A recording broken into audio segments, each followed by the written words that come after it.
Bien, entonces, ¿qué tenemos en el problema de en lo que es la sincronización de procesos?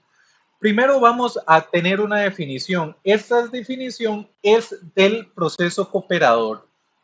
Estamos acostumbrados a que nosotros vamos a tener procesos que se ejecutan independientemente de todos los demás, pero existe un subgrupo especial de procesos que son procesos cooperadores.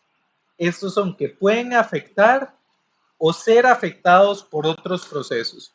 Si llego y planteo el último proyecto en función de sincronización de procesos, vamos a ver algo muy chiva, que es que tenemos dos programas corriendo y necesitamos definir un mecanismo para que esos programas se comuniquen. Tenemos mecanismos de memoria compartidas o mecanismos de mensajes. Ese proyecto yo lo plantearía en un mecanismo de memoria compartida, que es muy chiva.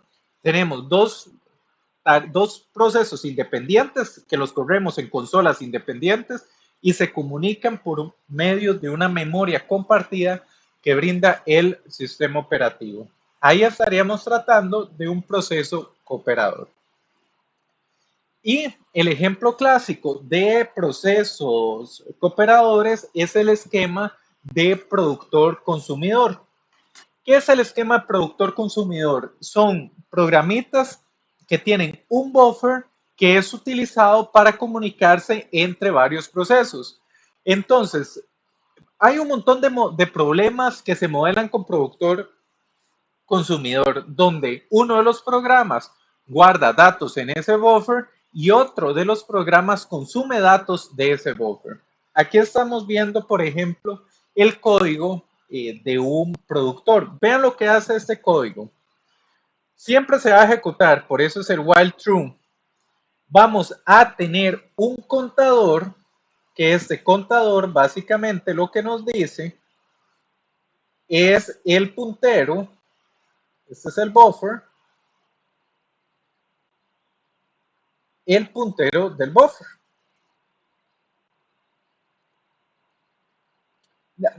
Dígase, no es el puntero del buffer, es cuántos espacios del buffer llevamos ocupados. De manera tal que si identificamos que el buffer ya está lleno, quiere decir que no podemos guardar un solo dato más. ¿Qué sucede si el buffer está lleno? Nos quedamos en el while. Nos quedamos esperando porque ya el buffer no tiene más espacios. En algún momento donde ya contador sea menor a buffer, vamos a ejecutar estas instrucciones. Vamos a guardar el dato que el productor va a guardar en el buffer. Este dato lo vamos a guardar en el buffer en una entrada específica. Vamos a definir el nuevo valor de esa entrada. Ese valor lo que nos dice es en cuál índice específico lo queremos guardar.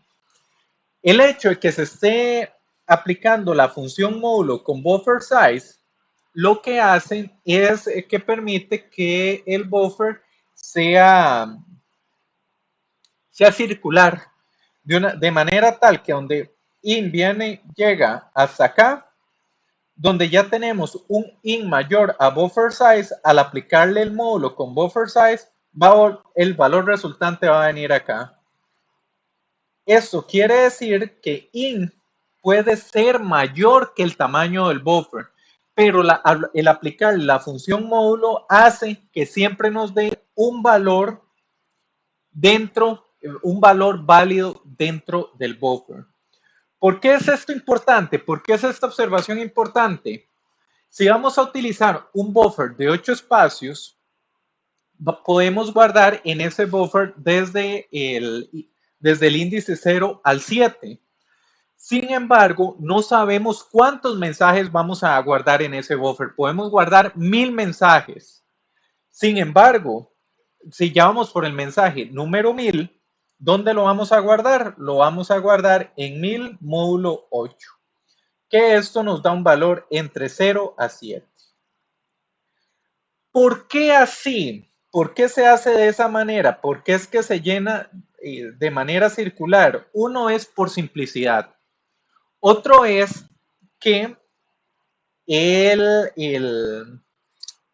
esta variable contador nos indica si el buffer está lleno o no. ¿Qué quiere decir esto? Digamos de que llenamos el buffer, acá, guardamos todos estos datos en el buffer. Aquí ya contador dice que no escriba nadie más. Vamos por el mensaje, por ejemplo, podemos ir por el mensaje 9. El consumidor se encarga de liberar datos del buffer. Llega el consumidor y se come este. Luego el consumidor llega y se come este otro. Llega y se come este otro. El productor va a ir llenando este, mientras que el consumidor va consumiendo de la misma manera. Es un buffer circular. Por eso es que tiene esta estructura. El punto es que vamos a tener una variable entre ambas que nos indica si el buffer está lleno, y esta variable es el contador.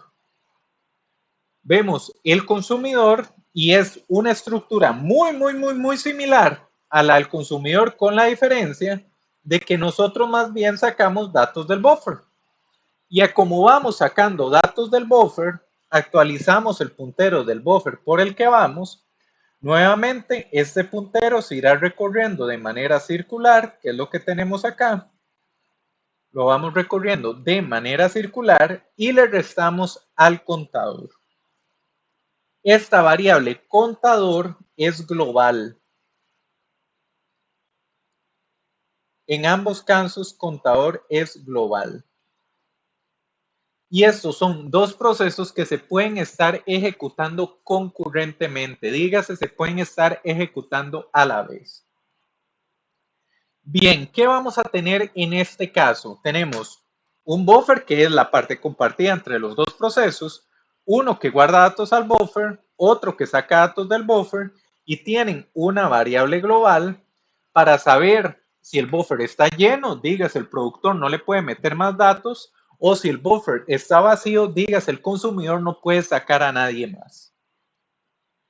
El problema es esta variable global, utilizar esa variable global como la condición. Eso es una condición de carrera clarísima. Aunque parezca correcto, esto no puede funcionar. Veámoslo de la siguiente manera. Vean lo que puede ocurrir. Digamos que vamos por un valor de 5. Y tienen que ser atómicas las operaciones. Tienen que ser atómicas. Las operaciones de suma y resta tienen que ser atómicas.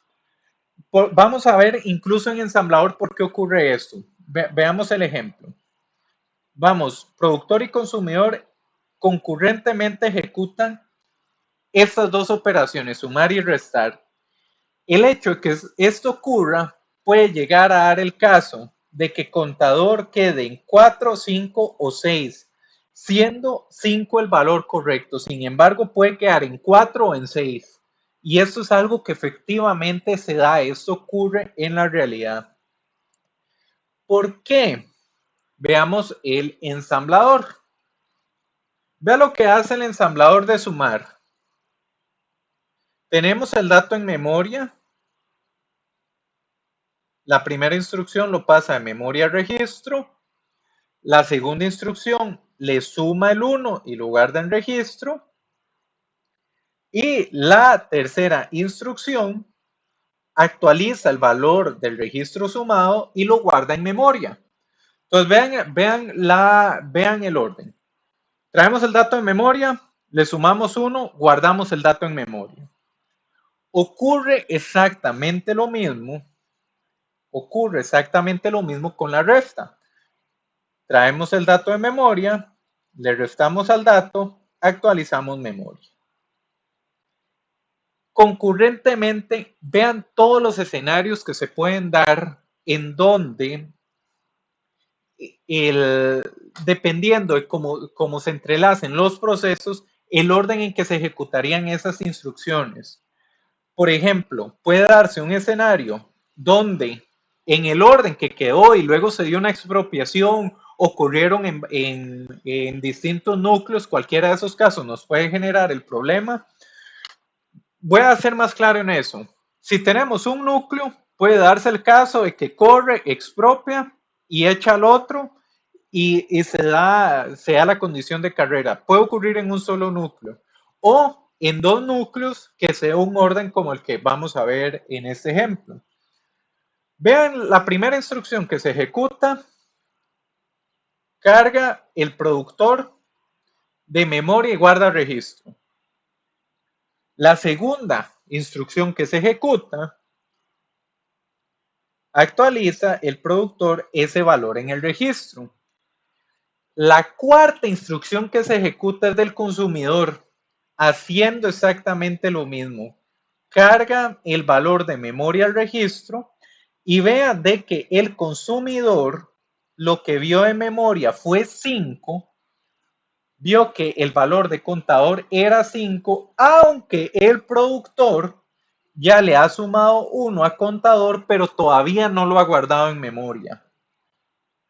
Consumidor le resta 1 al valor de 5 y vean que sin gracia lo que ocurre. Productor actualiza memoria, consumidor actualiza memoria y queda el último valor de consumidor. Yarol, ¿se entiende?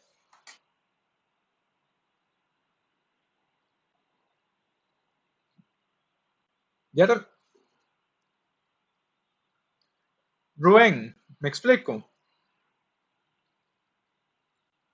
Por mí, puede explicar otra vez. Muy bien, muy bien. Vamos a verlo con mayor detalle. Sígame aquí, Rubén. Estamos de acuerdo de que el productor suma y el consumidor resta. Sí.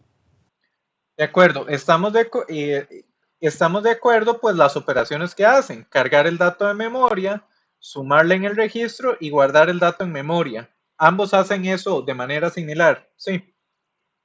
Sí. Bien. ¿Qué ocurre aquí, Rubén? Cuando dos procesos se ejecutan concurrentemente, quiere decir que esto puede ejecutarse en un núcleo y esto en otro núcleo, esa es una manera, o que esto se venía ejecutando, este es el productor, se expropió en esta instrucción, le quedó pendiente ejecutar esta, se echó a andar el consumidor corrió, se expropió en esta instrucción, quedó pendiente ejecutar esta, corre productor, luego corre consumidor. Eso es un escenario que en un solo núcleo puede ocurrir. ¿Qué sucede ahí, Rubén? Vamos a ver. ¿Qué sucede ahí, Rubén? Vea lo que pasó. Vea lo que pasó. El orden en que se ejecutaron estas instrucciones fue la siguiente. Pensemos que eran dos núcleos. O también expropiación. Cualquiera de las dos puede haberse dado. Se ejecutó esta instrucción, Rubén. De memoria, cargamos el valor al registro y el valor que había en memoria era 5. Ejecutamos esa instrucción. La segunda que se ejecutó fue esta. Le sumamos un valor y lo guardamos en registro. ¿Ves que aquí está el valor? Pero todavía no lo hemos guardado en memoria, Rubén. ¿Me sigues ahí? Sí, sí. Ahora, vea lo que ocurre. La tercera instrucción que se ejecutó fue esta. Se leyó de memoria y cargó al registro. Como nadie ha actualizado memoria, el valor que se leyó fue 5. ¿Me sigues? Sí. Ahora, se le resta un valor. Se ejecuta esta instrucción. Por último, se actualiza memoria. Aquí memoria se actualizó con el valor de 6 y luego se actualiza memoria con el que restó. Memoria se actualizó con el valor de 4. Viste que el valor que tenía que dar era 5, sin embargo, este orden en que se dieron las instrucciones nos corrompió el dato. Sí, ahora sí. Esto es lo que ocurre en una condición de carrera, específicamente esto. Correr en varios núcleos, expropiación o otra de las razones por la que puede ocurrir es reordenamiento de instrucciones, que esto lo hacen también los procesadores modernos. Puede ocurrir por estos escenarios. Entonces, acá pues, esto es básicamente la explicación que les acabo de dar paso a paso. Esto es lo que conocemos como una condición de carrera. Por eso, nunca es buena idea tener una variable global con dos hilos leyendo y escribiendo esa variable global. Se va a corromper, va a hacer cosas raras. ¿Cómo hacemos que esto no ocurra? Requerimos sincronización, que es lo que estamos tratando hoy. La condición, voy a dejar el video hasta acá.